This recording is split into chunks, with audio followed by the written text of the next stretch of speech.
This episode is brought to you by 1010. 1010 is an exclusive collection of 10 one-of-a-kind engagement rings designed by 10 of the most distinctive designers working today. Using only diamonds responsibly and sustainably sourced from Botswana, 10 design masters have each produced a set of 10 uniquely beautiful diamond rings, and they're available now exclusively at BlueNile.com. This exciting collection of truly unique, limited edition diamond engagement rings is available now only at BlueNile.com. This is Optimal Relationships Daily, episode 900. We Shouldn't Discourage Our Kids from Trade School by Kalen Bruce of freedomsprout.com. Hello, everybody, and welcome to the big 900 here on ORD. I am your host, Greg Audino, here to narrate some of the world's best relationship content for you each weekday. And on this particular weekday, I thank you very much for helping to support the show so we could all reach this terrific milestone together. 900 episodes. It's no joke. And it is my hope that you have learned so much from this show so far and will continue to show up and learn more because we have a lot more than 900 left. I'll tell you that for free. So let's get to what we do best and celebrate 900 with a great parenting post from Kalen Bruce and start optimizing your life. We Shouldn't Discourage Our Kids from Trade School by Kalen Bruce of freedomsprout.com. Good parents make sure their kids get into a good college. They may pay their way or help them pay for it, but either way, college is a must for any kid who wants to be successful, right? I'm sure you've judged by the title of this article that my answer is no.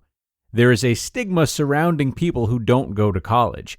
Even as the world becomes more BA and MBA saturated, we still preach, go to college, get good grades, and you'll be successful. If only it was that easy. If only success was just about financial prosperity. This mindset is misinformed. College doesn't always guarantee success, and frankly, college simply isn't for everyone. The choice is ultimately your child's, but you're here to guide them along. For example, too often we discredit trade schools. Meg St. Esprit highlighted this trade school stigma in an article for The Atlantic. Meg shared a story of a kid who was basically forced into medical school and ultimately ended up dropping out and going to a trade school. It's simple. We make too many decisions based on the monetary value. There are a lot of blue-collar jobs that pay as much or more than white-collar jobs. This is when people would chime in with how hard blue-collar jobs can be on your body. And while that's true in some cases, it's not always the case. A good friend of mine just finished his time in the military and got a welding certification that will garner him $90 an hour in California, which I know seems like minimum wage for California, but still, that's pretty good. A U.S. news report showed the average physician makes around $200,000 annually. Here are the specifics. Physicians made a median salary of $194,500 in 2018. The best paid 25% made $208,000 that year, while the lowest paid 25% made $88,630. If we assume a 40-hour work week and we take the average of $200,000, that's around $90 an hour. So here we have two people doing something they love, I would assume, and making the same. And while many blue-collar jobs like construction can be hard on your body, I think we'd all agree that welding isn't so tough on your body. I can hear the negative Nancys now. Where is he earning $90 an hour welding? That's just one example. Yeah, I get that. My point is, the jobs trade schools enable you to get are often thought of as lower class or second-rate jobs, when in reality, it's just a different path. And regardless, it's not all about money. Your child's future. I've talked about the question before, should your child go to college? I don't think college, or even trade school for that matter, is a requirement for a successful life. We want our kids to be happy and to do what they were meant to do. Your kids have a purpose, and that doesn't always mean going to college. Sure, sometimes that's exactly what it means, but we need to have intentional conversations with our kids to figure out what they really want to do, not what we want them to do. If a trade school is something your kids would excel at, encourage them to chase the dream.